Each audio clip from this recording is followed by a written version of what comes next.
I'm David Kerr. You're watching Shalom World News. Here are your latest headlines from around the globe. In Rome, church authorities have closed all pontifical universities due to the threat of coronavirus.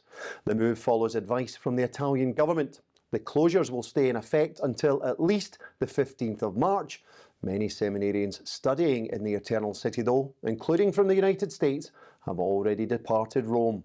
Outside of China, Italy is currently the country most stricken by coronavirus, with 148 deaths due to the illness so far. An official legal definition of marriage as between one man and one woman is among several amendments to the Russian constitution being proposed by the nation's President Vladimir Putin.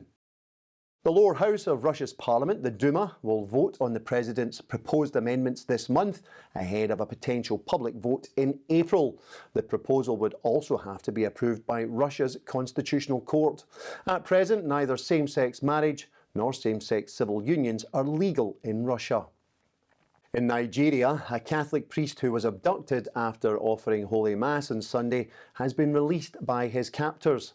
Father David Akaira was kidnapped in Benue State in central Nigeria. He is but the latest Catholic cleric to fall victim to kidnappers. Last week saw a countrywide protest against anti-Christian persecution in Nigeria. The demonstrations were organised by the Nigerian Catholic Bishops' Conference. The Pakistani woman who survived a death sentence imposed on her for being a Christian has released a new biography charting her almost decade-long ordeal on death row. In her new book, Asia Bibi recounts how her time in prison was filled with patience, hope, and a firm belief that she would be released one day.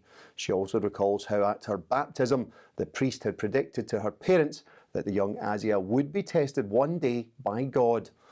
Asia Bibi was falsely accused of blasphemy in 2010. She was sentenced to death and spent more than 8 years in solitary confinement. The Supreme Court of Pakistan pronounced her innocent in October 2018. She and her family now live in Canada. Finally, meet the new Catholics. That was the scene at Westminster Cathedral in London on Sunday as Cardinal Vincent Nichols welcomed over 400 men, women and children who are due to become Catholic this Easter.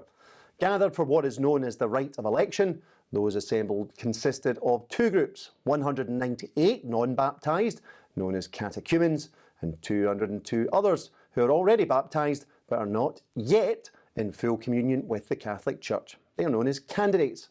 All will be received into the Catholic Church at Westminster Cathedral at the Easter Vigil in May. And that's all for now. Do join us next time on Shalom World News for more headlines from around the globe. Until then, may God bless you. Shalom.